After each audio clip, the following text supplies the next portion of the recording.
Ngayon po ay pag-usapan naman natin kung bakit tayo nilalagnat. Ang lagnat po ito'y natural na response ng ating katawan sa infection o anumang karamdaman na pwedeng kumapit sa atin. Ito isang senyales mula sa ating immune system na kailangan na idepensahan ng ating katawan.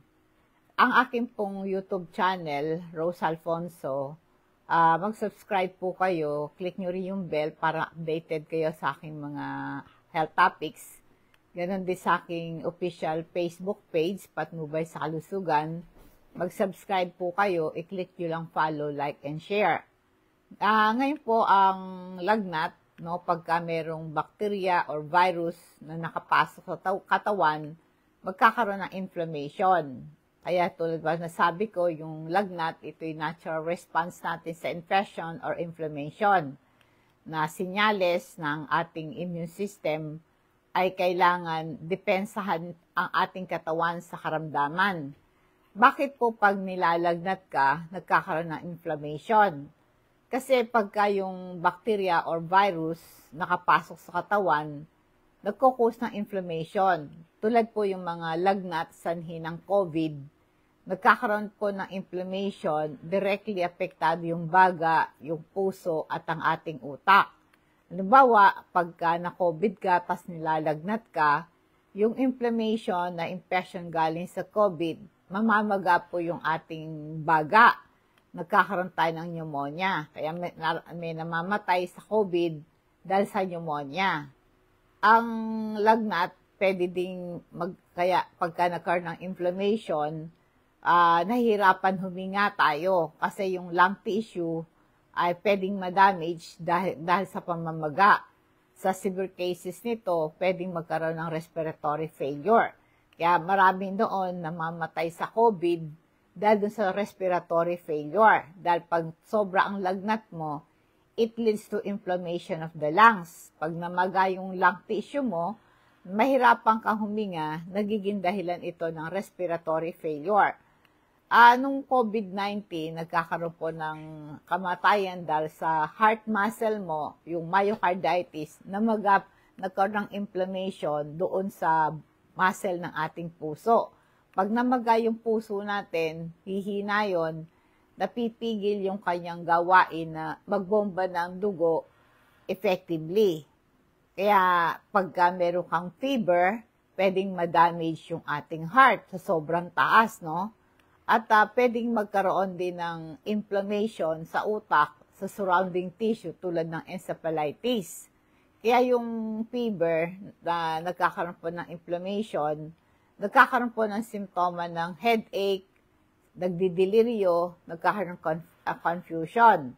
Kaya yung long-term brain damage dahil sa lagnat ay magkaroon ng komplikasyon na pwede itong ikamatay. Meron akong kaklase nung high school na COVID siya, naapektuhan yung brain niya. Tapos, nakomato siya, hanggang sa namatay siya, hindi na siya talaga nagising. Kaya nga po yung severity ng symptoms, paiba-iba sa tao. Kaya kung na-diagnose ka na COVID-19, kaya maraming namamatay doon, due to inflammation. Inflammation sa lungs, sa brain, sa heart, no? Kaya ngayon po, kaya pagka pag may lagnat ka, pag may lagnat tayo, yung ating immune system ay magre-release ng cytokines. Itong cytokines o cytokine effect ay nagkukos sa ating mga ugat na magbumuka. Mag-i-increase yung blood flow sa affected area, nagkakaroon ng yung movement ng immune system sa site ng infection. Kaya tataas ang blood flow sa area na yon, yung ating immune activity nag-cause ng inflammation. Kaya ang ating body temperature, pag tumaas yan, ay ibig sabihin nito ay yung mga maraming pathogen, no? Ay ito po ay tumutulong sa ating katawan labanan ng infection. Kaya pag nilalagnat tayo, tumataas yung ating temperature, nagko-contribute sa inflammation. Kaya yung fever and inflammation, interconnected yan. na ang ating immune response nagiging dahilan na ang fever mo magpuproduce siya ng inflammation, part ng ating defense mechanism. Kaya nga po yung pagka nag-raise yung ating body temperature higher, nagkakaroon po ng ang ating pathogen ay magiging active para labanan yung infection. Ang lagnat po, kaya lang hindi ka komportable, kaya syempre pagka mataas ang lagnat mo at hindi nag-subside yan, yun po ang nakakatakot. Kaya dapat ang lagnat natin ay wag lalampas ng 1 linggo. Pagka lagnat mo, lumampas ng 1 linggo, 2 linggo, 3 linggo na yung lagnat mo, hindi na po ordinary yan. Tandaan niyo po, ang lagnat, in a short time lang, mga 3 days ganon, tapos nag-subside yan, ibig sabihin yung ating immune system ay nanalo sa pakikipaglaban sa mga bakterya na nag-cause ng infection. Pero pagka lumampas ng 2 weeks, tapos sobrang taas ang lagnat mo, pwedeng ma-damage yung ating brain, yung heart, diba, pati yung lungs natin. So, para lumakas ang ating immune system, mag-take tayo ng vitamin C para protektahan ng katawan sa infection, ma-stimulate ang production ng white blood cells. Ito'y defense against germs. Mabilis ka rin gumaling, mga sugat, mabilis ang healing process dahil nagpo-promote ng formation ng new tissue. Tumutulong din ito sa iron absorption at para maiwasan ang anemia. Kasama po ng pag-inom mo ng vitamin C, samahan ng Super B Complex. Ito po yung 8B vitamins. Magandang supplement ito sa mga kulang sa tulog, masyadong stressful ang buhay, at saka po yung walang lakas. Kaya po yung vitamin Super B Complex, inumin mo to 30 minutes before breakfast, once a day lang. Malaking tulong po ito para lumakas ang ating panlaban sa lagnat. Ang fever ay typically po, sabi ko, cause ito ng infection. Pero natitrigger ito ng ibang factor. Halimbawa, meron kang viral infection, meron kang sipon, ubo, trangkaso, or kaya COVID-19. Pag meron kang ibang respiratory infection, lalagnatin ka. Minsan naman po ang lagnat, bukod sa viral infection, bacterial infection, halimbawa strep throat, pneumonia, UTI, and meningitis. Minsan sa sobrang init exposure ka sa high temperature, lalagnatin ka rin. Maraming inflammatory condition tulad ng arthritis, rheumatoid arthritis and lupus, lalagnatin ka rin. Merong mga medication, may side effect yung mga gamot na to, na tumataas ang body temperature mo. Yung antibiotic tulad ng penicillin. Di ba pagka nagpabakuna tayo, tayo ay lalagnatin. Yung mga in-inject na antibiotics sa atin, mga bakuna na yan, ay nagkukos din ng fever. Yan ang side effect. May mga certain na anti-allergy, antihistamine, na nagkukos din ito ng fever. Mga anti-seizure medication, nag-i-increase ang panganib sa lagnat. Merong mga anti-inflammatory drugs na tulad po ng mga ibuprofen, at pwedeng tumaas din ang temperature mo. Ang chemo drugs, maraming chemotherapy drugs, ang side effect nito, linalagnat ka. Ang cancer in some cases, ito'y simptoma po. Tulad yung father ko, namatay siya sa colon cancer. Ngayon, sabi niya, ba't daw siya linalagnat? Kasi nga po yung cancer ay ang isang simptoma po nito, fever. No, yon, isang reason din yon. Pagka meron kang lagnat, nasabi ko may inflammation. Ang cancer cell, natitrigil yung inflammation sa body. Ang inflammation na to, nagkukos sa cancer cell para ang ating immune system mag-response do sa cancer. Kaya kapag may cancer ka, syempre yung ating body's immune system magre-response para pigilan ang pagkalat ng cancer. So habang nagwo-work yung ating immune system, labanan yung cancer, tumataas yung ating body temperature. Kaya yung cancer na yan, nakakapagpahina ng immune system. Mahirap labanan yung infection. Kaya po yung infection sanhi ng cancer ay mahirap labanan. may mga tumutubong tumor. No? It leads to inflammation and fever. Ngayon, may mga certain cancer treatment tulad ng chemotherapy, radiation therapy, ang side effect nito, lagnat. Importante pag may lagnat ka, hindi naman po ito'y sign ng cancer. May mga condition na nagkukos ng fiber, including infection, autoimmune disease, and medication. Kaya pagka patuloy ang lagnat mo, ay kailangan the best thing to do, pa-check up kayo sa inyong doktor. Ang pagmamanage po sa lagnat, ito'y, ang ibig sabihin nito na ang katawan mo ay lumalaban sa infection. Siyempre, hindi ka komportable pag nilalagnat ka, masakit ang ulo, mabigat ang katawan, at masakit ang katawan. Kaya pag linalagnat ka, magpahinga ka para agad makarecover ang katawan. Inom ka ng maraming tubig. Kasi pagka nilalagnat ka, pawisin ka, madidehydrate ka, kaya para mabilis ma-eliminate yung infection, umihi ka, pawisan ka. Kaya para ma-wash out, matanggal yung mga mikrobyo, infection sa ating dugo, minom palagi. No, stay hydrated, drink plenty of water. Iwasan mong ma-dehydrate ka. Magsuot ka lang ng mga lightweight clothing para ma-cool down ang katawan mo. Pwede kang minom ng Tylenol, ganon, Biogesic, para pero yung mga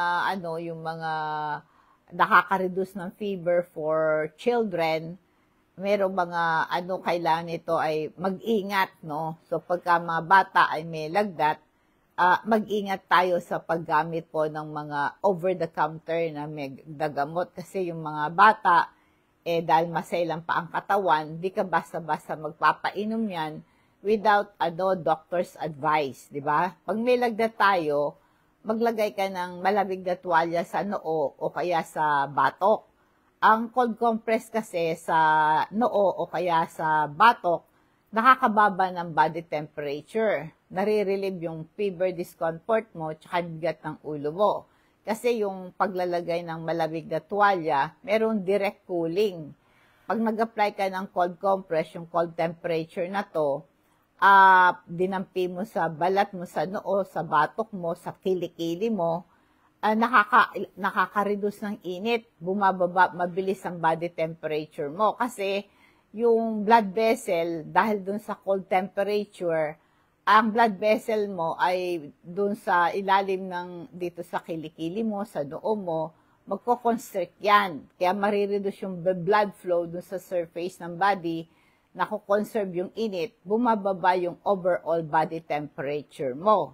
Kaya yung yung laging paglalagay ng malamig sa noo, sa batok, sa dibdib, sa kilikili, ito po yung body score temperature mo. Kaya maganda pag nag-cold compress ka, gumamit ka ng malinis, soft cloth, clean washcloth, o handkerchief, o kaya maliit na face towel, i-apply mo yung cold water na yan, yung basa na cloth, galing sa cold water. Ilagay mo sa affected area, no, sa forehead o kaya sa batok. Re-apply mo as needed. Every 15 to 20 minutes, pagka mainit na yung tuwalya, lublub agad-agad sa tubig na may yelo. Alam mo yung paliligo ng maligamgam na tubig, nakakababa ng body temperature yan eh.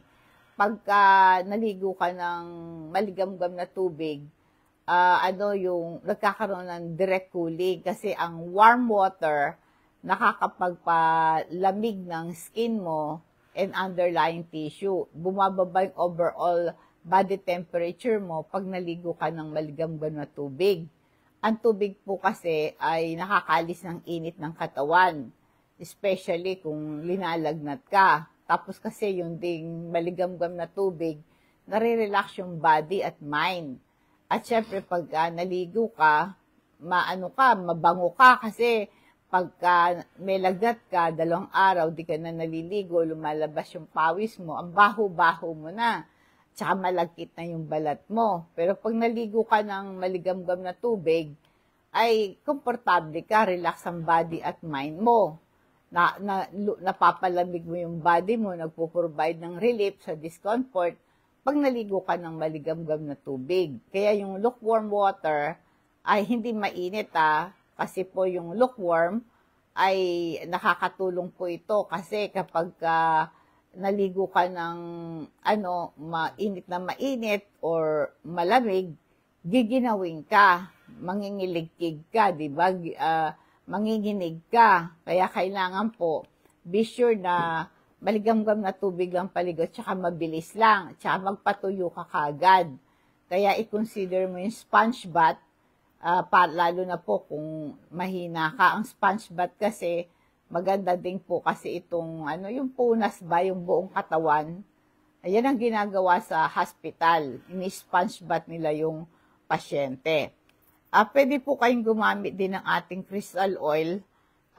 Ipahid mo ito, nakaka-reduce ng pain at inflammation, muscular pain, at nag-i-improve yung sleep quality mo. Nare-relieve yung headache, amuyin mo, nakakalis ng hilo, baradong ilong, nakiklear yung baradong ilong, nag-i-improve yung respiratory health mo. Kaya isang natural remedies yan sa mga shoulder pain, may pangkalmanting effect yan sa tiyan, nare-relieve yung kabag, yung gas, yung bloating, stomach cramps, nare-relieve din yung naduduwal ka o nasusuka ka. Hindi ka rin kakagatin ng lamok, tanggal din ng katiyan, kaya ito po ay malaking tulong sa kalusugan. Ganun din po yung ating activated charcoal. Meron siyang antibacterial properties na pumapatay ng mga uri ng mga bakterya sa bituka. At nakakatulong ito para mawala yung pamamaga ng bituka, napiprevent yung passage ng harmful substances sa ating bloodstream. Kaya magandang antidote ito sa poisoning, pamprevent ng hangover and drug overdose. Na re-resolve yung diarrhea, sukatae, gano'n, nare-relieve yung kabag at tumutulong mag-absorb ng gas at toxin sa bituka. Kaya nakaka-reduce ito ng bad breath, no? Nag-absorb ito ng bacteria at toxin sa ating bibig. Kaya nga po, ang Department of Health, ini-endorse nila yung mga yung mga herbal remedies, no? Para merong medicinal benefit. Sa ating mga Pilipino, mga nanay sa probinsya, pinapainom ng calamansi with honey, no? Ang mga may lagnat, lalo kung may ubo at saka sipon. Kaya pagka sinisipon ka, inuubo ka, kasamang lagnat yan. Yung honey, kasi meron siya antibacterial and throat coating properties, magandang pear at calamansi, rich in vitamin C for immunity. Ang gawin mo lang, 2 kutsara ng honey, at saka 1 kutsara ng calamansi juice, ilagay mo sa 1 cup ng hot water. Stir mong mabuti, tapos inumin mo to twice a day, maga at hapon. Pwede ka rin uminom ng salabat, ginger tea. Kasi po ang luya, itong ginger beverage na to, meron siyang antioxidant, anti-inflammatory property. Maganda to sa mga tumutulo, ilong, sipon, sore throat, at ito yung ginagamit na pang-alis ng sakit ng tiyan sa mga stomach upset. Kaya yung luya, yung salabat, nakakatulong din po ito para matanggal din yung sakit ng tiyan mo, kabag. Alam mo yung garlic, ito yung ginagamit natin sa ating mga linuluto, laging merong luya, bawang. Ang bawang po meron siyang antiseptic property. At yung mga invading bacteria, napapatay niya. Kasi yung garlic, meron siyang sulfur component.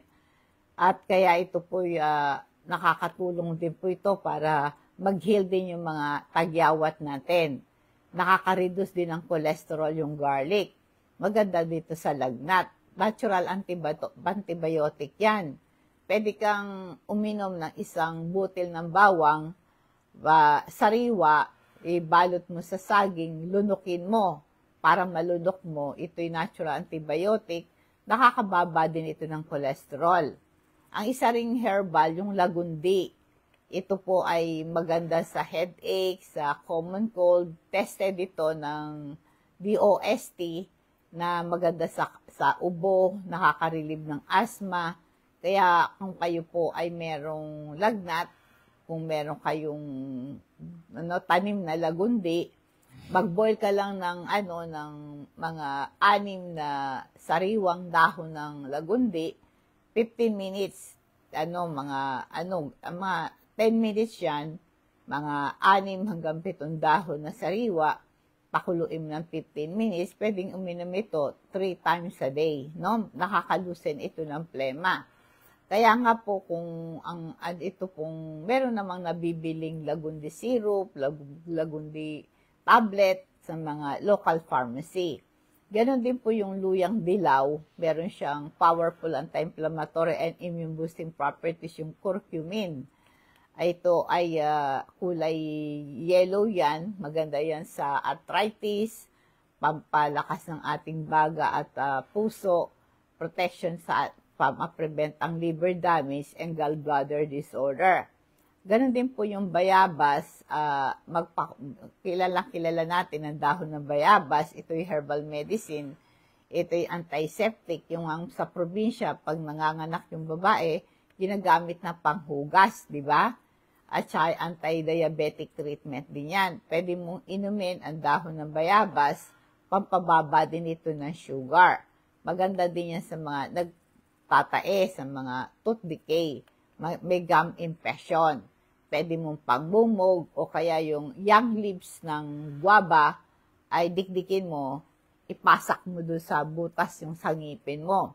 At nagpo-promote din ito ng weight loss, pinaka-timo ito, pampapayat, at nakakababa din ito ng cholesterol.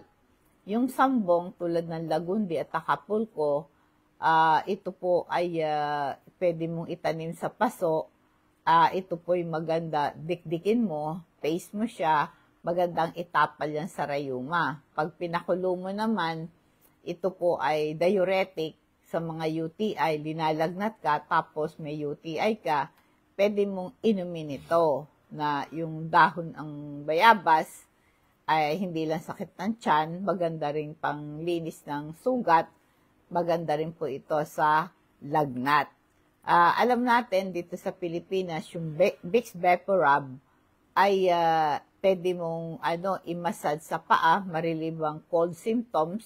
Ito yung ointment, merong pampababa to ng body temperature pag nilalagnat ka.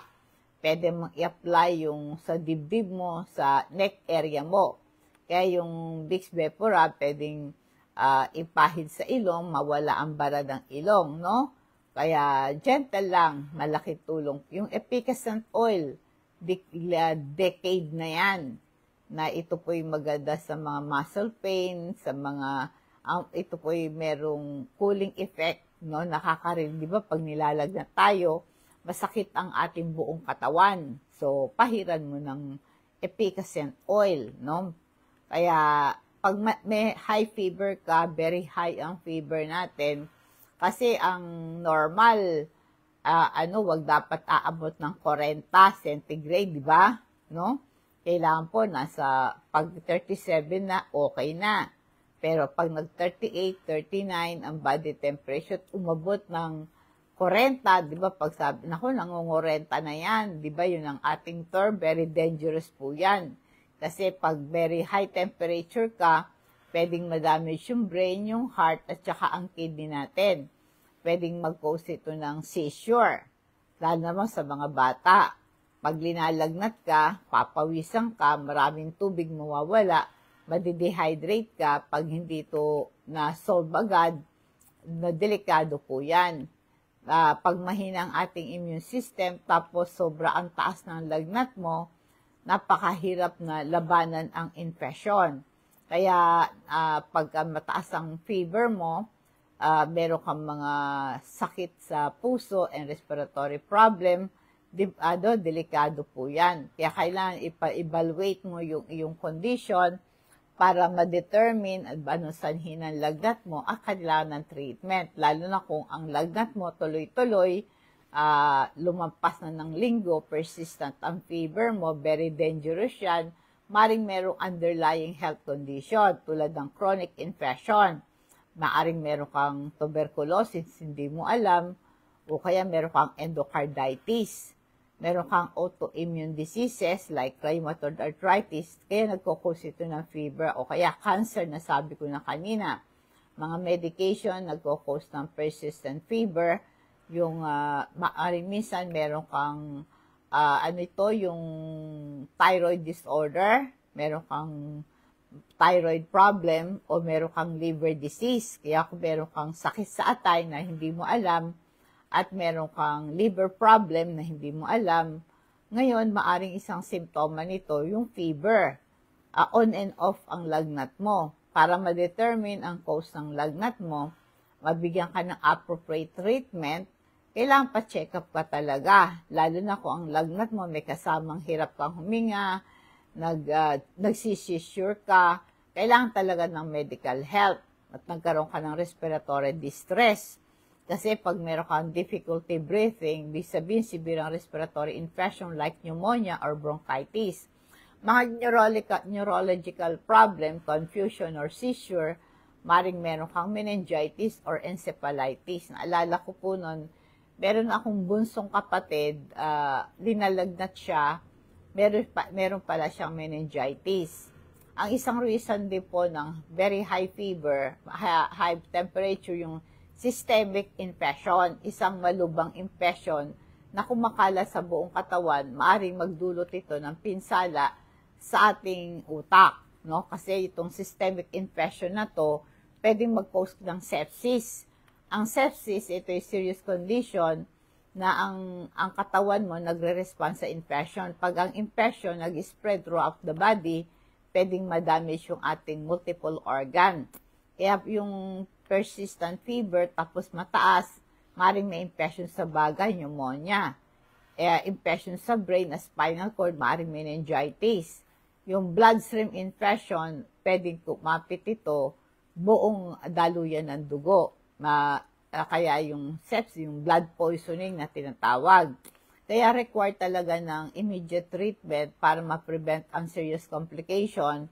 Kaya kung nakakaranas kayo ng mga simptoma along with the fever, napakahalaga ng medical attention immediately para ma-provide ng appropriate treatment. Remember, ang lagnat po, ito'y normal part ng body's immune response. Kaya kailangan mo ng professional help para sa ganon matulungan ka. Anyway, ang fever is not enemy but a friend. Bakit po? Actually, ang lagnat ay sinyales na ang ating katawan nagtatrabaho para labanan ng infeksyon. Kaya yung lagnat ay tumutulong para palakasin ang ating immune system. Kasi ang lagnat kasi ini-stimulate yung ating immune system para labanan yung mga mikrobyo. At pag nilalagnat ka, tumataas ang body temperature, nag-i-improve yung white blood cells function mo, the higher temperature, napapabilis ang function ng white blood cells to fight infection. Kaya po ngayon, importante, no, na pagka may lagnat ka, no, kailangan din po, tulad sabi ko, pa-check up ka, no? Kahit na po ang lagnat, normal part ng ating immune response, pero the best din talaga, maging concerned ka, lalo kung may kasamang mga simptoma. Mag-take po kayo ng omega-3 fatty acid, nakakababa ito ng heart attack, stroke, no? At nakakababa ito ng cholesterol, pang-prevent ang stroke at arrhythmia, nare-reduce yung inflammation, nabe-benefit yung heart mo dito, naiwasan yung lapot ng dugo at pag-build up ng bara sa ating ugat, nag-i-improve ng blood flow at nare-reduce yung pamamaga ng ating mga joints. Kaya omega-3, maganda to sa mga inflammatory condition like rheumatoid arthritis. Ipaalam niyo po sa akin ang yung pangalan, address at CP number kung gusto nyo pa-deliver ng ating mga health products. Pa-deliver natin yan sa rider, cash on delivery yan. Pwede pong i-charge sa inyo ang shipping fee. Dadako po tayo sa ating food for thought, Mark 10:27. With man, this is impossible, but not with God. All things are possible with God. Sinabi ni Jesus na sa tao, hindi ito posible. Ngunit sa Diyos, lahat ng bagay ay posible. Sa tao, imposible ito. Ngunit sa Diyos, lahat ay bagay ay possible. Nagbibigay diin ang kapangyarihan at limitasyon ng sangkatauhan, i-compare mo sa Diyos. Pinapakita ng ating Panginoon Diyos na habang sa pananaw ng tao, ang idea po ay sabi, ay parang hindi mo magagawa. pero lahat ng bagay ay posible sa Diyos. Isang malakas na paalala, yung kapangyarihan ng Diyos, meron siyang kakayanan gawin ang mga imposibleng bagay. Kaya nag-aalok sa atin ng Diyos ng pag-asa, maganampalataya lang tayo sa Kanya, pag meron kang sapat na pananampalataya, sabi niya, everything is possible. Sa tao, sabi nga ni Jesus, ito'y posible, ngunit sa Diyos, lahat ng bagay ay posible. Magandang gabi po, nawa pong pagpapala at yung voice ng Diyos sa atin, and God bless us all.